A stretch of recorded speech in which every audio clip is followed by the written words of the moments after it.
Hey everyone, welcome back. We are in the Secrets to Getting Clients Summit here with Harli Salazar. Harli is the co-founder of Ucoachia. She is, as I call her, the heart of Ucoachia. And you are. And she's a transformational coach with a amazing specialty in niche. So helping people define their niche, find their signature course, and do it through what is transforming for them. So she brings in her transformational skills there. And she also co-teaches our online event class with me. So I am beyond excited to be working with Harli and partnering with her, but also to introduce Harli Salazar. Thank you, Nancy. Thank you so much. I'm so happy to be here. Everyone just be patient with me. My voice is starting to come back. I've been under the weather, but I'm feeling better today. So I'm so happy to be here and excited to talk about my version of getting clients. Yep.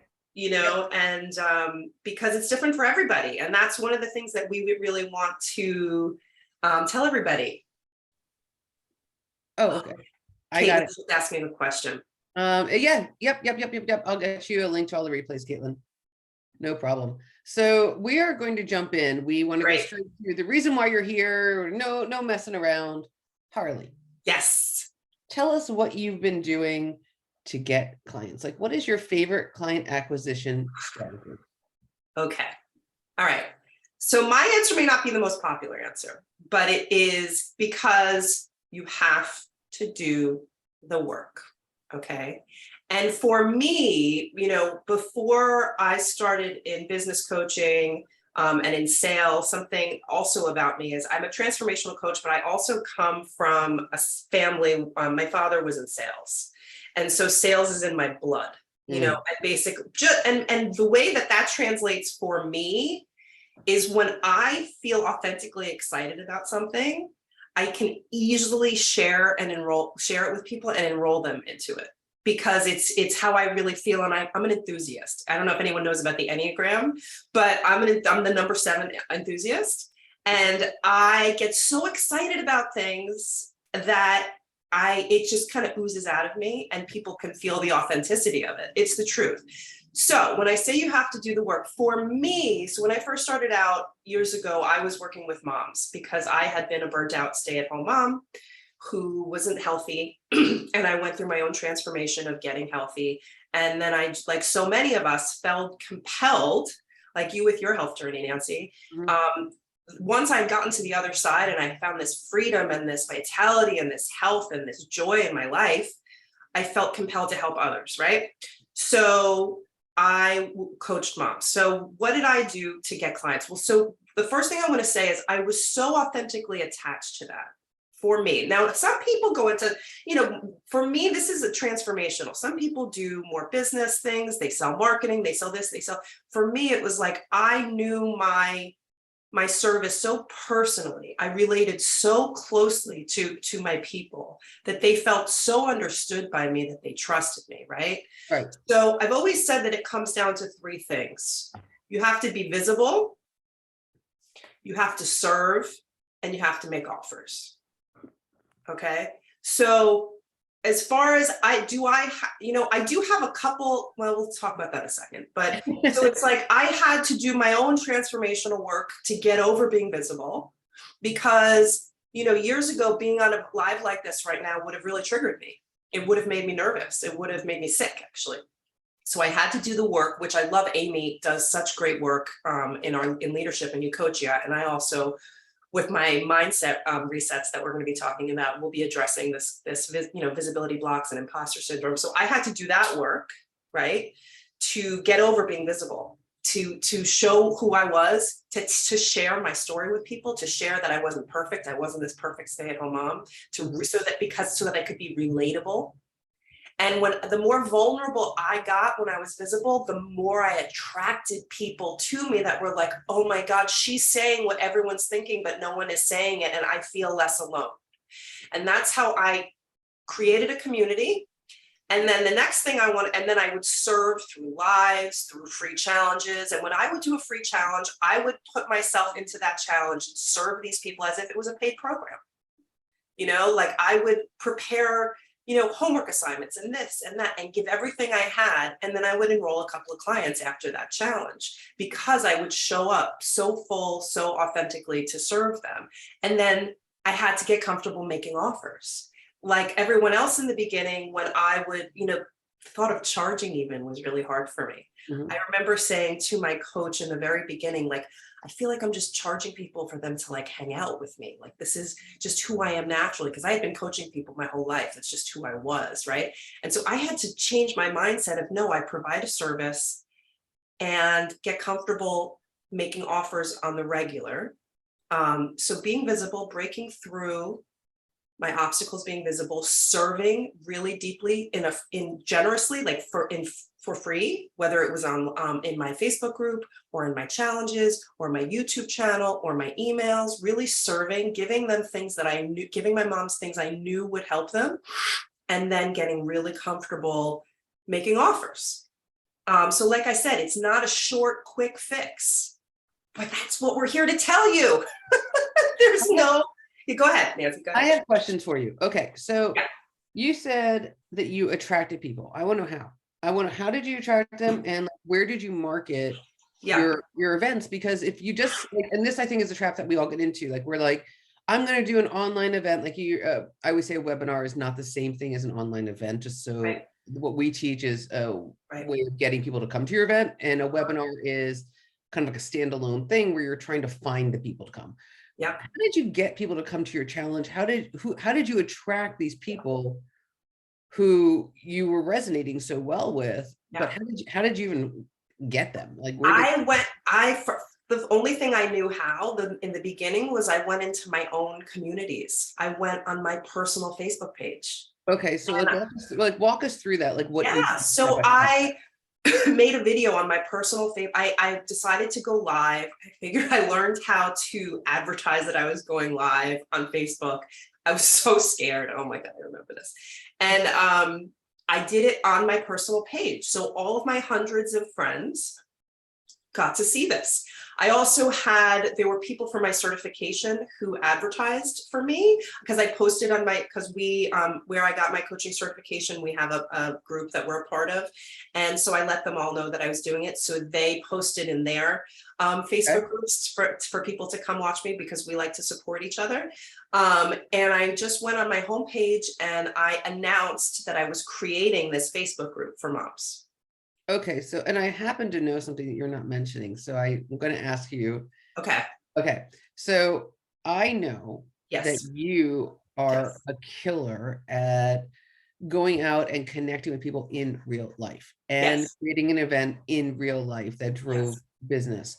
Yes. That is something that I think a lot of times we get caught up in the idea that it has to be online. Totally. Everything has to be done online. And if you're to attract the client, they have to be online. Can you talk to that? I know that I'm thinking of the one that you went to the school. So can you speak about that? I can. However, that was online too. That was What? we ended up doing a Zoom. But yeah. So the thing is, so I'm trying to organize my thoughts in my sick head where I want to go first with this. So what I teach, I just taught this in my niche class in Ucoachia, is you need to think about, yes, there's online, right? And we teach online events and how to reach people online, like going on your Facebook page and group and all of that and emails. There's also communities that you are a part of in your real life. Okay. And for me, I'm as a mother, I was trying to reach moms. So where did I go? I went to the PTO of my school, of my kids' school, which we were very involved with. Okay. And I went to my pediatrician and I made an offer to my pediatrician. And I said, listen, I developed a signature talk that served moms. It was 30 minutes long. And I said, listen, I'm addressing, stay-at-home mom burnout. This happened to me. I was not well. I'm much better now. And I really want to reach as many women as possible because there's so many women suffering right now with depression and burnout. Can I, just so you know, I'm giving this talk. It's a free talk. If you ever want to give the moms of your practice access to it. They never got back to me. Did you call them and leave a message? Was this? I spoke to the person at the front desk. Okay. I did it when my son had an appointment.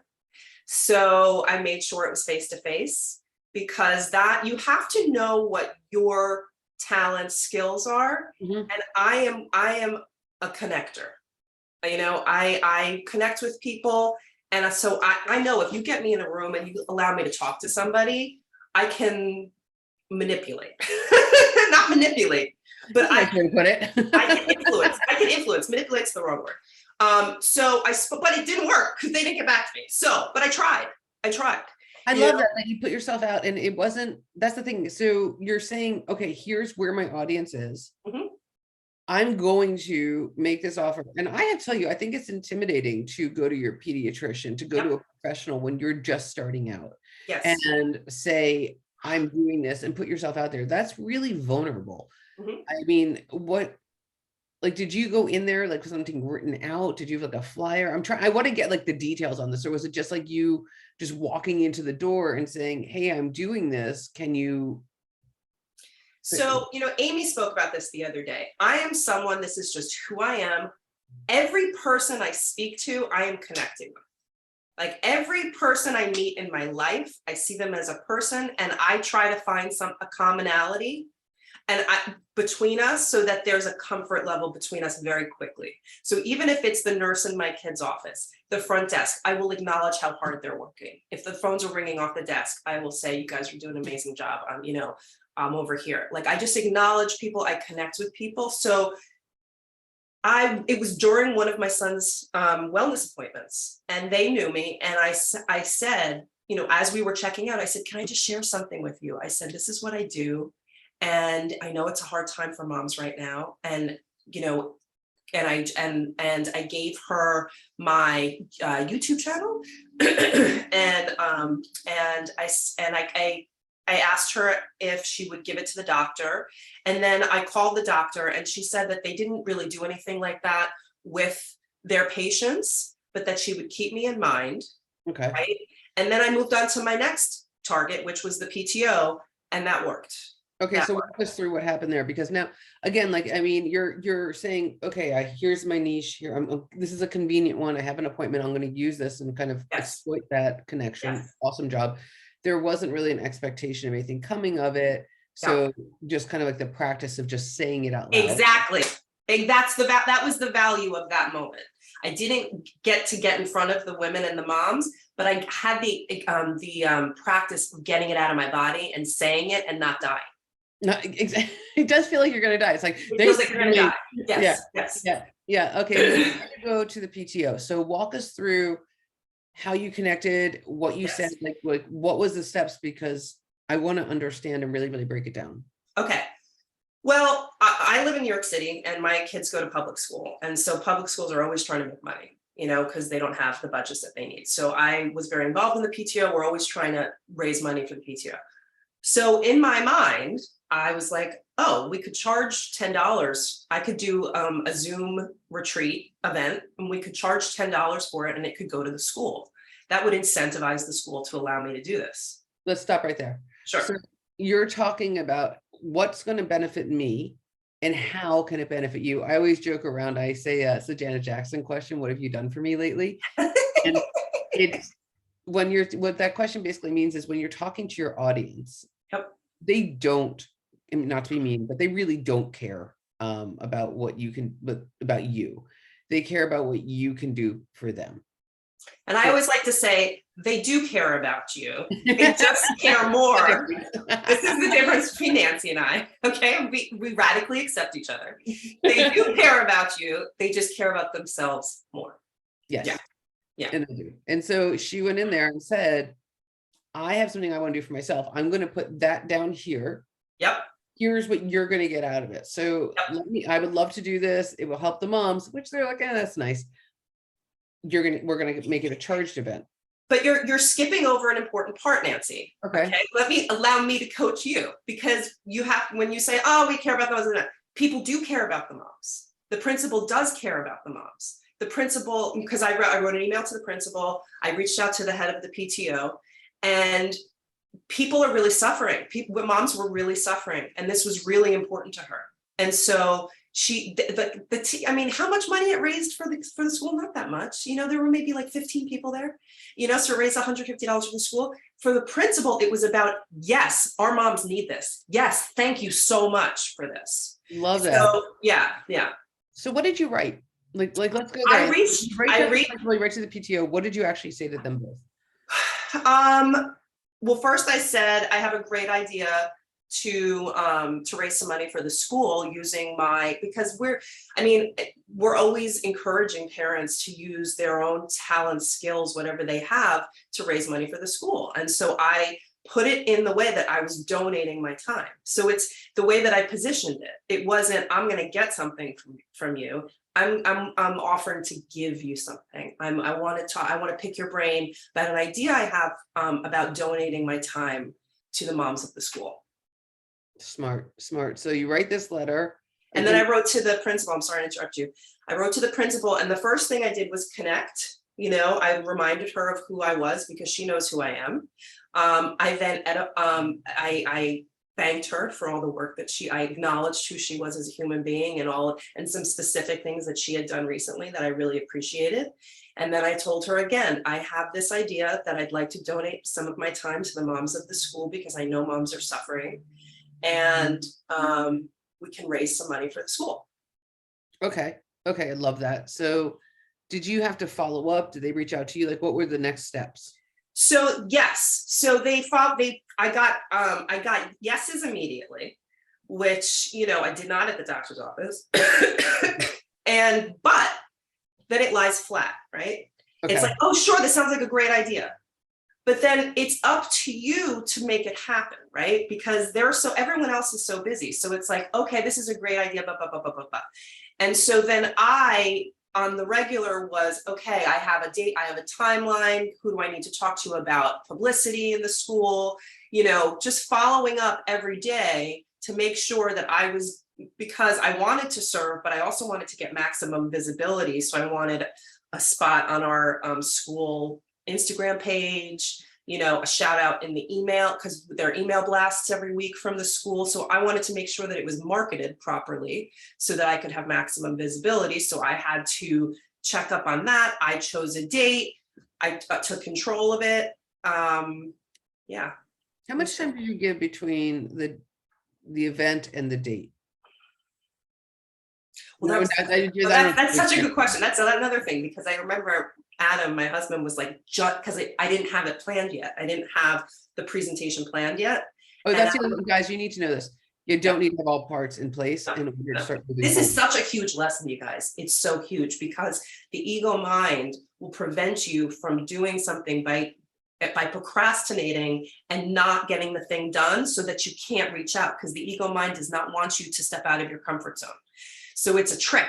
It's like, okay, well, I can't reach out because it's not done yet, but I can't do it because I don't want to do it and all of this. But if you give yourself a date, if you reach out and you commit to a date first, then you can kind of reverse engineer the crazy mind, and then you have to do it. Yep. So that is a really good trick, it's better to choose a date before you complete the content, because you will never complete the content unless you choose a date. Yep. And like going out there and saying like, I'm going to do this, and then figuring out what this is. Right. Like all of a sudden it's like, oh, what am I going to do? Let's find out together. Right. And so I was very lucky because Adam was like, just reach out, Harli, just reach out. I know you, just get the date. You'll figure it out. You'll do it. You'll do great, And he was right. And that's what I did. So I chose a date, and then I sat down and I took all of my, I took my valuable lessons that I could share with them. And I think it was an hour or 90 minutes. We did meditation. I went over, the signs of burnout. I went over, things that they could do. And then I put my Calendly link in the chat at the end. And I think I had maybe 5 discovery calls after that. And so that's a high number. It's 33%. Yeah. Is a high conversion. Yeah. Well, listen, again, like I said earlier, I was so connected to what I was doing that these women, and, I knew these women, I think that I also, the way that I pitched the discovery call was just that I could help them plan out a self-care routine that would actually work for them, and that it would be my pleasure, like really take this time for yourself.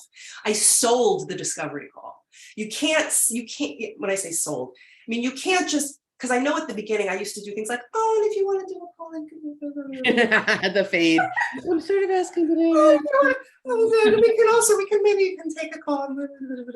No, like no one, I was like, listen, you guys, I'm offering my time here. Okay. I will give you 30 to 60 minutes to chart out how we're going to make this work for you.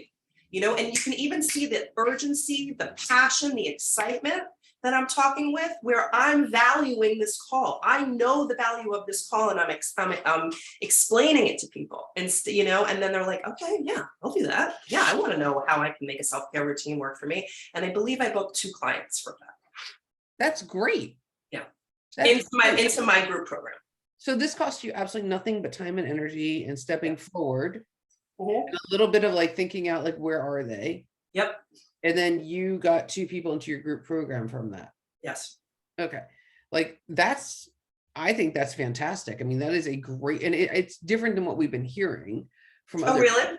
yeah, like from like other people about how they go about getting clients, because like going to like networking events and whatever, but you're actually targeting and saying, I'm going to create something here.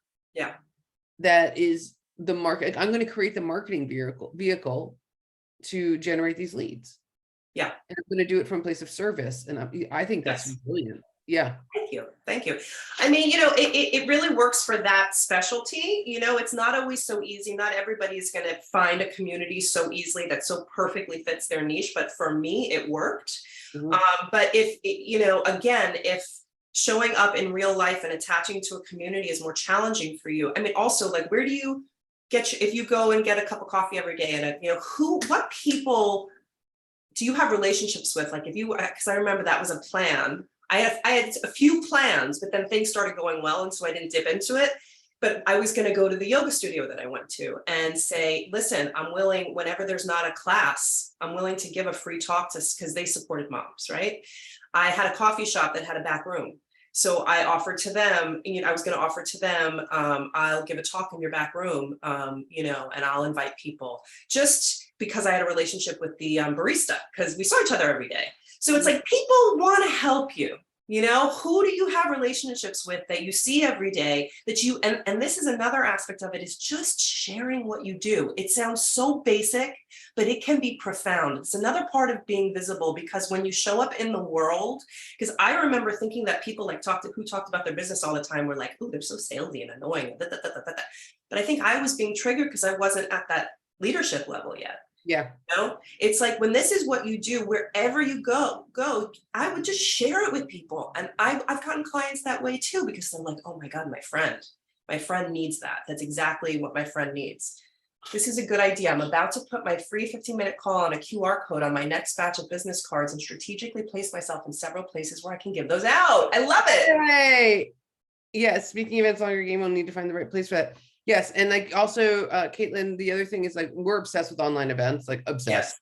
So Yes. like, they're and like Mary will even speak to this too, I think, but like we are literally, they're the best way to go get your voice out there in front of your target audience without having to pay for it. Yes. And the thing is what I did, started my own first little group of clients, right? When you do an online event, that's when when it grows exponentially. Then you get to reach people outside of your community. So what I was doing, this was what I did in the very, very beginning, you know? Yeah. So like, okay, so let's go back to, now we're going to segue right into the next question. Okay. Where you are now. Yeah. You have the gift of hindsight. You know, like what you did wrong, what you should have done more of, what you could have fixed, what, you know, the little tweaks that you could have made. What would you have done differently if you had to restart all over again, knowing what you know now? I think that what I would tell myself is that this is to, like we spoke about yesterday, put the blinders on and stop comparing yourself to other people. And which I did pretty well, but it's hard. It's hard to focus on my own good, and that it was going to take longer than I was being told. You know, would have been like about like reevaluating or readjusting the timing that you thought? Well, I think that when we're not getting, you graduate from your coaching certification school, right? And then a month goes by and you don't have a client. And then 2 months go by and you don't have a client. And then you're like, holy shit, what's wrong with me? What am I doing wrong? And so, I hired a business coach who I loved, but who was also limited. She was able to help me get those first few, clients and my first little group, right? And I would look back at myself and say, give yourself grace. I was so hard on myself for not being perfect immediately, for not knowing how to do there's a learning curve. And I would just try to tell myself, just keep going. There were moments, I remember I had a very low moment when I had 2 enrollment calls with my perfect client and they didn't sign up, and I spiraled into a depression for like 2 months because I was like, oh, clearly this is not meant for me. I can't even enroll my perfect client. So, and I would go back and say, no, you just haven't really mastered the skill of enrollment yet. It's not that you are not a good coach. It's that this is a completely separate skill that you have to practice. You have to, get hundreds of enrollment calls, which I now have. And enrollment is fun. I love enrollment calls. But at that time, they terrified me because I was going to have to make an offer and say how much it cost and wait to be validated by this person. Oh yeah, it's all tied to ego. It's like, if you don't buy this, then if somebody says no, that means I have no. It's like, and it's just like, that's not what, and we know logically, right? Like logically, it's like, that's not what's happening. But emotionally, and unfortunately, emotions really can screw you up. They literally say to you like, oh, well, you're not interested in this product. This product then has no value. Instead of the way I positioned it was not showing the value. The way that I'm speaking isn't speaking with confidence, and therefore that person doesn't feel sure about me. Exactly right. Something else is just popping in for me to share from before is that in person, when you share with people what you do, I mean, I'm an intuitive person, so I get this. Maybe not everyone will get this, but I know a lot of you are. A lot of you coaches are intuitive too. So listen, but when you tell people what you do, people will give you a sign. They'll give you an in. I remember a specific client that I have now. She's my client. And when we were on the swings with our kids and I told her what I did, and she opened up to me just in that moment that she was taking medication, that she had a very judgmental mother. And it was like just 1 minute. And I went home and I knew, and I said to Adam, I said, she's going to be my client. I know it. I felt an opening. She opened up to me, and it took me, how long did it take me? It took me about a year. And then and then she became my client. Did you, during that year, did you make an offer, or did she only become your client when you actually offered? She only became my client when I actually offered. I just wanted to give you guys like a big secret to getting clients. You got to kind of ask them to be a client. A lot of people when they're starting out, and I think it's something that we, unfortunately, a lot of coaches are told in their programs, which is, be it and they will come. Put your shingle up and people will line up, and that you do not need to actually offer anything. And that when you are doing a discovery call, and we've spoken about this because it's such a pet peeve of mine, which is when people do a free coaching call instead of an actual enrollment call, it makes I go crazy. But you're thinking, oh, they're going to see the value in this, and then they're going to say, Harli, I struggled with that. I want to throw money at you. I struggled with that hardcore. I really struggled with that. I didn't understand that enrollment calls were not coaching calls, because I am a giver. I am a giver by nature. I want to help you. I want to make you feel better. That's something that also people who are like us, like me, we've got to work on that. That's inner work that we've got to do, because it's compulsive from our own trauma, our own history, to make everybody feel comfortable and to make everybody feel better. And if you're doing that on an enrollment call and you're making them feel better, you're actually not serving them, because in the long run, they're not getting what they need, because what they need is your program to really have the transformation. It's like a quick fix. It's like a drug, right? If you're just making somebody feel better in the moment, then they leave the call feeling like, oh, I feel so much better. I can do this on my own. But they can't. So coaching people in enrollment calls, big no. Big no. But I think like that. So like, that's just one of those things where, so if you had done that with her, if you had asked her to be your client a little bit sooner, she would have been, imagine her experience Mhm. would have been better that much sooner, but because you were stuck in your ego, Yep. stuck in your head, you weren't able to do that. It's, so would you say like one of the things you might go back and do is make offers sooner, or Yes, sooner, more often. Yes, sooner, more often. And so, because the only way you can unplug from the trigger of making an offer is through doing it. Mhm. If making an offer triggers you, it makes you feel awkward, it makes you feel insecure to offer your services for money because you don't know if people are going to say yes, and you don't know what you're charging is appropriate, blah, blah, blah, blah, blah. The only way to get through that is to do it over and over and over again so that it's neutral. Mhm. But what our natural instinct is just to back off and say, oh, well, I don't want to do this. Like, I'm going to find a million other ways to do this without making offers. I'm going to go work on my website, or I'm going to go work on this. I'm going to work on that. But the only thing, like I said, you got to be visible, you got to serve, and you got to make offers. Yep. The only thing that actually makes an offer is making an offer. The only thing that makes you money is making an offer. Yeah. It's true. It's true. Yeah. Okay. So I want to ask you Yeah. like about the industry. So we're talking about the coaching industry. We're talking about going out, getting a certification and feeling like nobody's coming. That's not happening month one, not happening month two, not happening month three, the comparison to everyone else. But like for you personally, like what would be your big like pet peeve in the coaching industry, and something that if you could take a magic wand and fix, what would it be? So the coaching industry is completely unregulated, right? So anyone can be out in the space making any type of claims, sell it and for any amount of money. And what my biggest pet peeve is that newly certified coaches are like sitting, prey, Yeah. honestly, by to the first people that get them, right? And for me, what's available now, what people have convinced us all is that you need to go to one person who has all the magic secrets, and you have to pay upwards of $20,000 to them, and then you will have a business. And what's not being taught is that it has nothing to do with that person, it has to do with you. It's all within you, and you just need to be exposed to the right education, and one person can't give you that. They just can't. They can give, what a really good coach can give you 3 things really well, maybe, but not the 10 that you need that Ucoachia has, which is why we created this whole thing, right? Because I had a really good business coach, really good. But,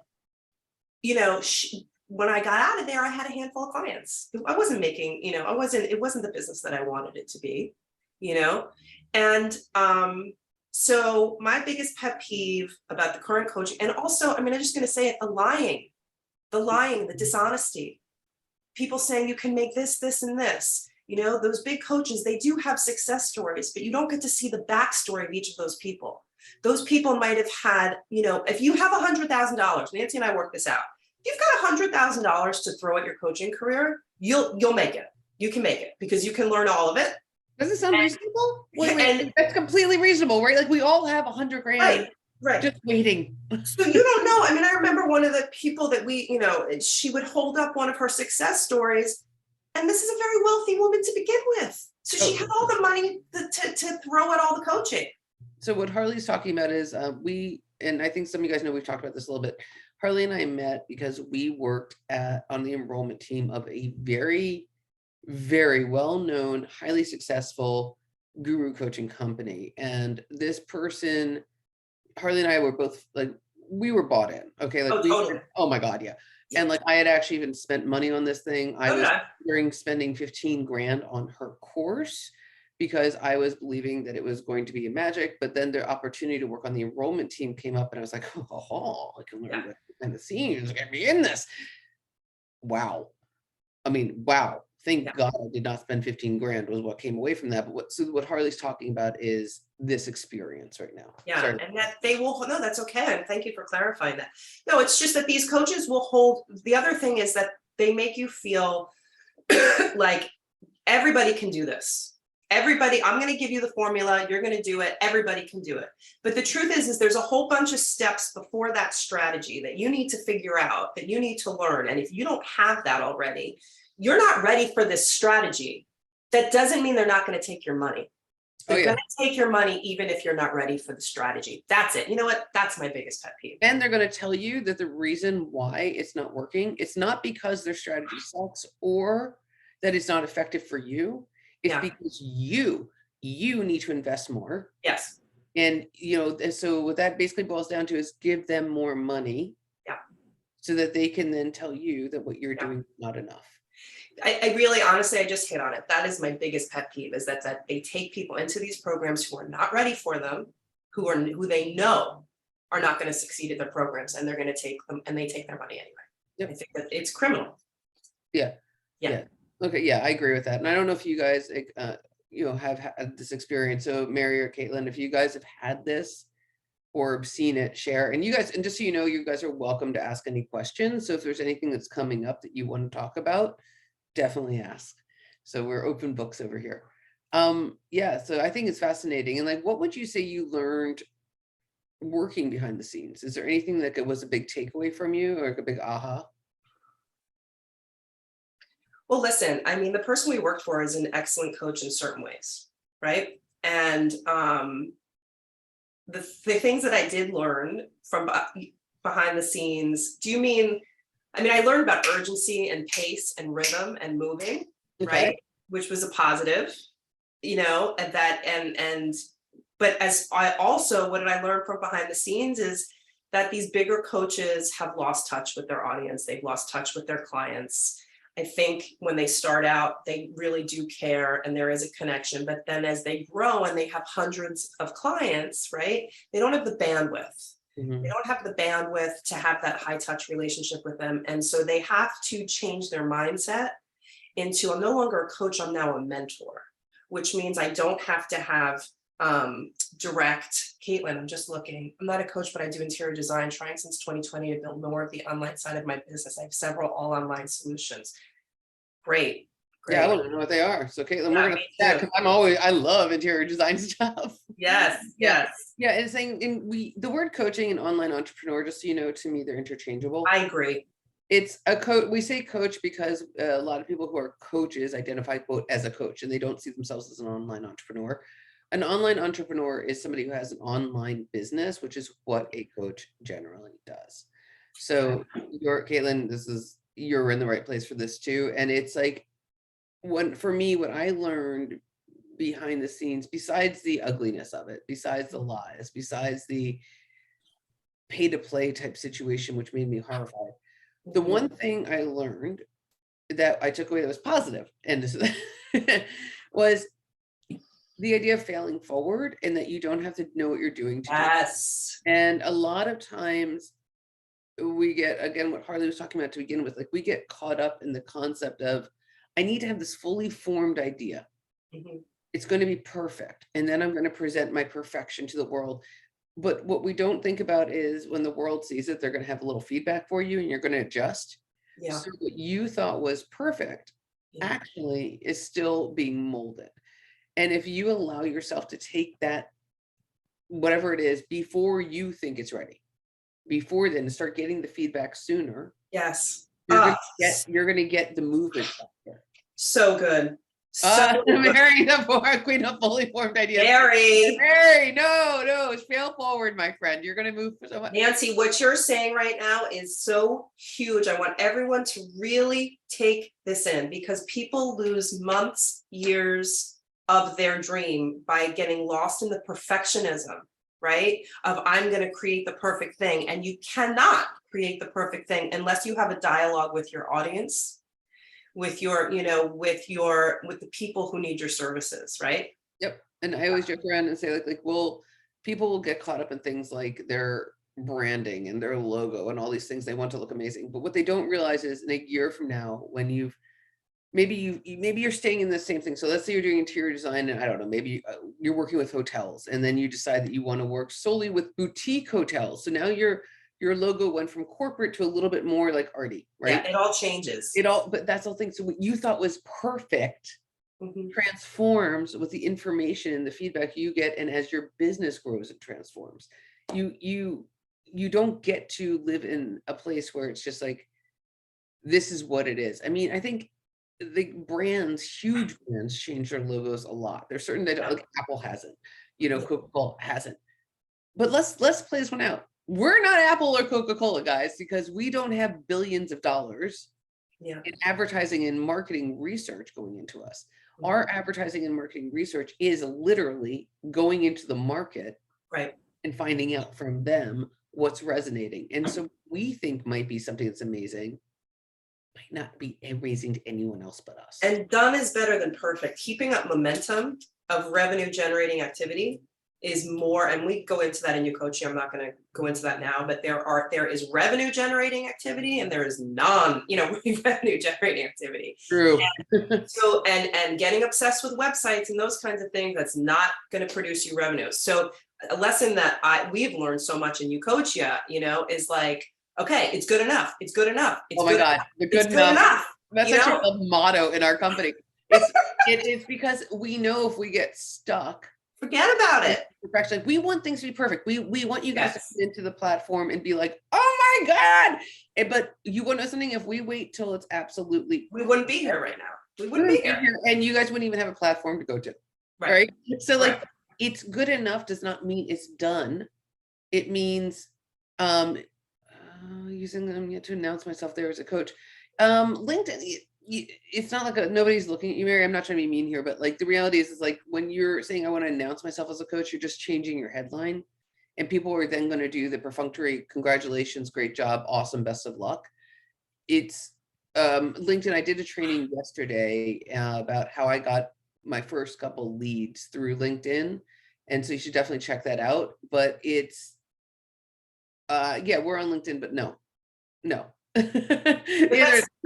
But that's one of the next things that we're going to be looking at, though. I mean, we can only do so much at a time. Nancy and I have been, gang busting. Yeah, so like, I mean, like part of what we want for you guys within the company, when you guys join Ucoachia and you see it, is we want you to see the transformations that are happening so that we're doing this and we have a team of like, we have 10 people that we're working with. We have a whole thing that did, and we're in a constant state of evolution transformation. Yes. Which should give you the grace to do the same thing. It's a surrender. It's a surrender that this, I'm sorry if I'm going over or whatever, but this is really important. It's a surrender that every little one of these aesthetic decisions represents your worth and who you are. Okay? It doesn't have, you know what I mean? You have to, and we teach this, I teach this in one of my classes. It's your sense of worth cannot come from the way your website looks. It cannot come from the results of your calls. It has to be bigger and deeper than that. And letting go, like there are colors that I didn't like for Ucoachia. I had to get over, it's like, okay. Like we that doesn't mean compromise. Like we're constantly compromising, but I have to let go of the idea that people are going to see this thing and think that that's who I am. You know what I mean? I'm sorry if I'm going too out there, but it's really no. True. And I think surrender. 100% true. And I think it has to do with, again, we're talking about getting clients. We're going a little bit off track, but like when even this has to do with that, because when you're stuck in the details, when you're stuck in the perfectionism, when you're stuck in the, it must look or feel or be presented in a specific way, you're not risking anything. Exactly. And going out there. Say that again. Can you say that again? Maybe, but like when you're stuck in details, when you're stuck in trying to make things look perfect or your version of perfect, you're not risking anything. And so good is where you get the clients, the literal putting yourself out there and saying, I'm doing this. See me. I have this amazing thing that I'm doing and I'm excited about it. And going out there. I'm reading from Caitlin. My main social outlet is Instagram, but I try monthly to post to LinkedIn, my personal Facebook, and my Google page. I've got some more help. Yeah, exactly. It helps you feel more visible. And what you need to do though is be visible. Yeah, that's what I want to say too, is that the work in the beginning, put more energy in getting comfortable being visible than in the details of your website. That's where the work needs to be. The work needs to be the personal leadership work where you're comfortable on video. That's where I would put your work for, the energy first, because that's what's going to connect. That's where you're going to make offers. That's where you're going to get your calls. So that's where you want to put a lot of energy in. Yeah, and so just, and if you guys go to our website, it could change tomorrow. It could change tomorrow because we're getting feedback from you Mhm. about the language that's resonating, about what it is that you guys think is important. What we think is important might not be what you do. Right. So so it's just everything changes. Now, Harli, we've been talking about Ucoachia. Yes. And you guys now know that we founded Ucoachia. We're obsessed with it. We love it. we honest to God think this is like The movement. It's a movement. We're trying to change what's happening in the online entrepreneur and coaching industry space so that people stop spending a ton of money on one person. Yeah. In fact, they need an entire group to support them. So our goal is to just reframe this so that now it's like you come in and it's an online business coaching academy, as opposed to one person, one guru, one plan. Yeah. So Harli, I have a strong answer for this one, and I want to know yours. So why Ucoachia? Why did you join this mission? Honestly, it was just obvious. It was like when when we first started talking about this, I mean, first of all, I met Nancy, and this is another thing we just did a live on in the women's entrepreneurial group, is finding someone that you can partner with and work with is life-changing, right? And my whole career, I was looking for people who were just like me to work with, right? And I'm the woo-woo transformation connection person. And the truth is you need to find someone who's exactly opposite to you. I am not woo-woo. You guys start speaking woo-woo and I'm like, yeah, I know. I don't understand anything you just said. So I'm not saying that everybody needs to go find a partner, because you can do, but it's just finding Nancy and the way that we work together. And when we started talking about this and going through what we went through in this program and getting to see behind the scenes and how wrong it is and the lies and the dishonesty, and knowing there's got to be a better way, there is a better way. And you know what? Who else, if we're not going to do it, who else is going to do it? Because we've seen behind the curtain. We know what's actually going on, right? And it just is it was a no-brainer. It was like, yes, this is what we should do. Yes, we need many people's teachings. Yes, like this is, because honestly, for me, the reason I'm in Ucoachia, I see it. And even this summit, I see it as like a prevention. I want to reach people before they go and they invest that $20,000. I want to get to people before they go and they lose their dream. There are people who want to serve. This is my big why for Ucoachia. It's like there are people who have big dreams to serve, and I want to reach them before they get disillusioned, before they give up. And one of Nancy, one of our dreams, ultimately is we want to give back. We want to help people. Harli came up with this, and I thought this was like literally, I have a big. That's her. A lot of junk going on here, but this is what Harli's about to tell you guys. Yeah. Is on the board as a foundational element. Yeah. So once we start, profiting from Ucoachia, one of the ways we want to give back is we want to help people pay off their coaching debts.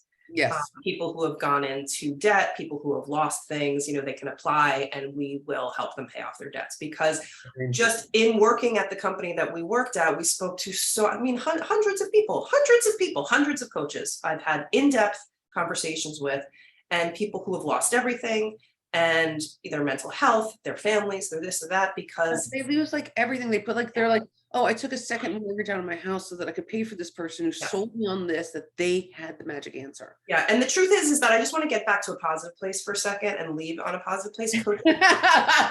I do, because I know that not everyone who's watching is a coach, and but entrepreneurship, coaching, it's so beautiful. It's so beautiful to be an entrepreneur and create your own business and thrive and create the freedom in your life and teach that to your kids and your family, and change, generational curses because of the way that you do things. Generational curses. Okay. Yeah. Well, generational patterns of poverty, and all of that. But then it's also, coaching is so beautiful when you have a coach who helps you up level an area in your life. There's nothing like it. A good coach, coaching work is incredible. So I want to clean up the name of coaching. You know, coaches don't have such a great name out there right now. There's a backlash coming to all of the dishonesty that's out there. So I want to fight for the integrity of coaching and what a beautiful, beautiful profession it is and how we can help people, because this is a way of being seen and supported, which has never, you know, before the coaching industry, you didn't get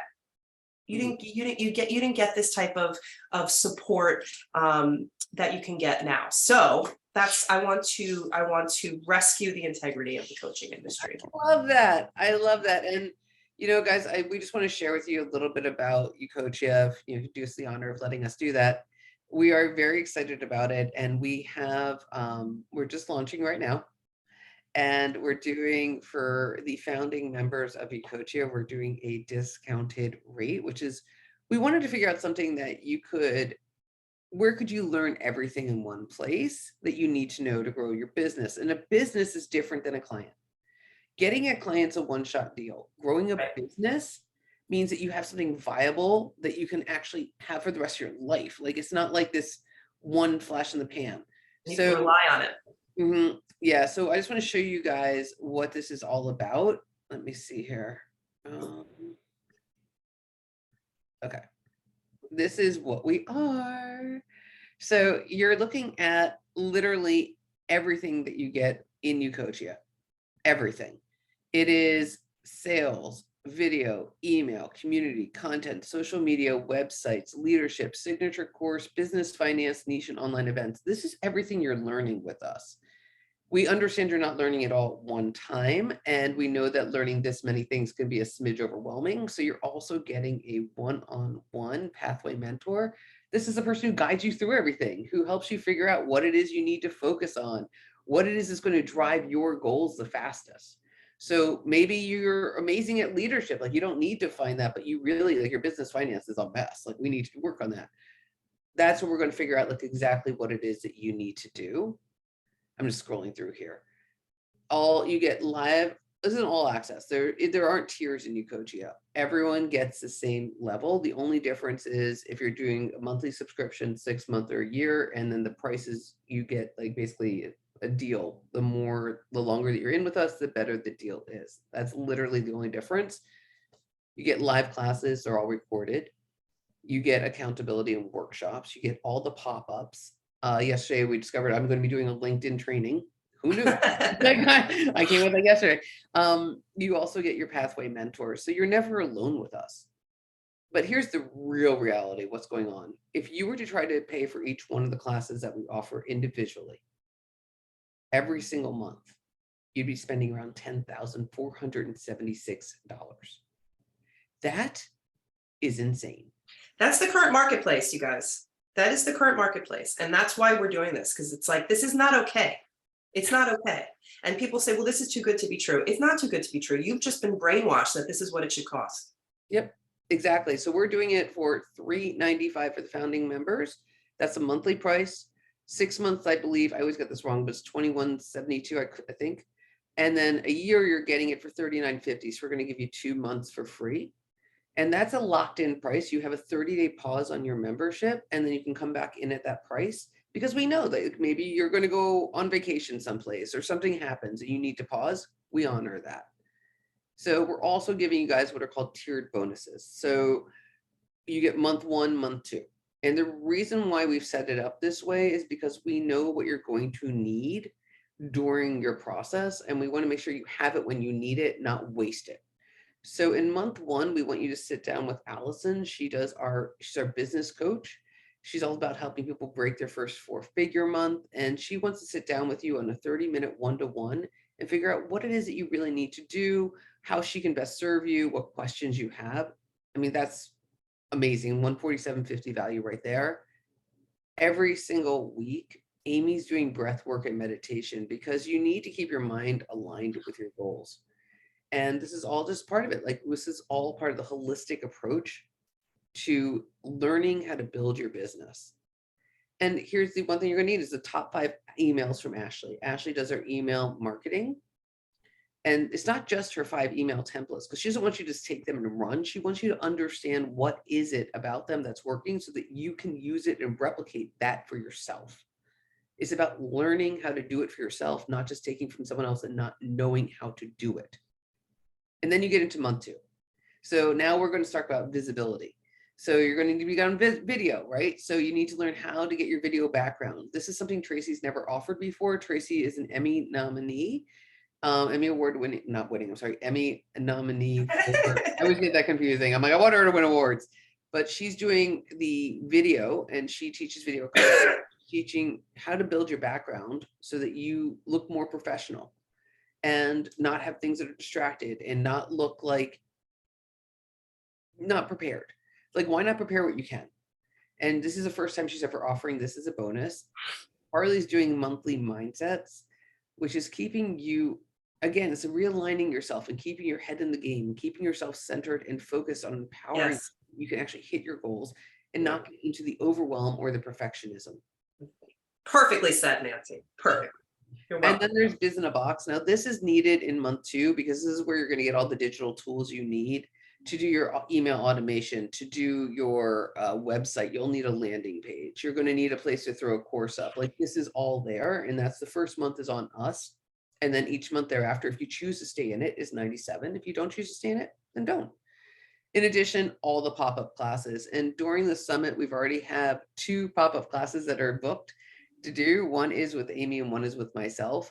And throughout the year, we're going to be adding more. So you get every single pop-up class is included in this. But the real thing is you're locking in this price because the price will be going up. It's only available to, we only have 32 more at the $395 price. And then after that, it's $495. And if you, when you join at this price, you get it locked in, you get the 30-day pause, and it is yours for life as long as you're an active member. That is what we're doing, and we love you to join us. And the join, all you do is you go to ucoachia.com/join, and you can be in with us. And we would love, love, love to have you because we are being excited to be the solution to this industry issue. We hope you know any questions. We're here to Ucoachia. Do you guys have any questions about that? I'm typing in the You're typing in the chat. Harli's typing in the chat. I am as slow as I am. Oh my God.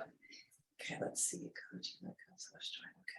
And I like what you said before, Nancy, about how online business owner and coach, it's everything that we teach. It's about having how to have an online business, right?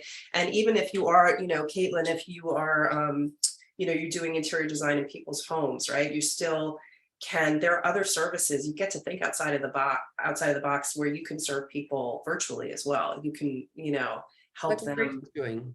Yeah, exactly. Like online video makeovers, like you can literally tour someone's home and say, like, you might look at my background and be like, Nancy, why are your photos like that? Yeah. Like, you could literally do a consultation with me and say, like, let's just rearrange your photos. Why not? Right. Like, there's different offers that you can make that you might not even be thinking of. Yes. Any questions, you can reach out. Our email here, I'll throw this in. You guys, you can email us at ucoachia@gmail.com, or you can just join because it's going to be freaking awesome. And you can just join us at ucoachia.com/join. So we hope that you see you there tomorrow. I think, let me tell you who's coming. It is Lauren. Lauren's awesome. Social media tomorrow. She's amazing. She runs a 6+ figure social media company, and you guys are going to learn so much from her because her intention was never to run that business ever. So you guys are going to learn what it's like to accidentally fall into success like that. You're welcome, Caitlin. Thank you so much for coming. Thank you. I hope you guys have a happy Sunday. Have a great day, guys. We'll see you in the next one. Bye.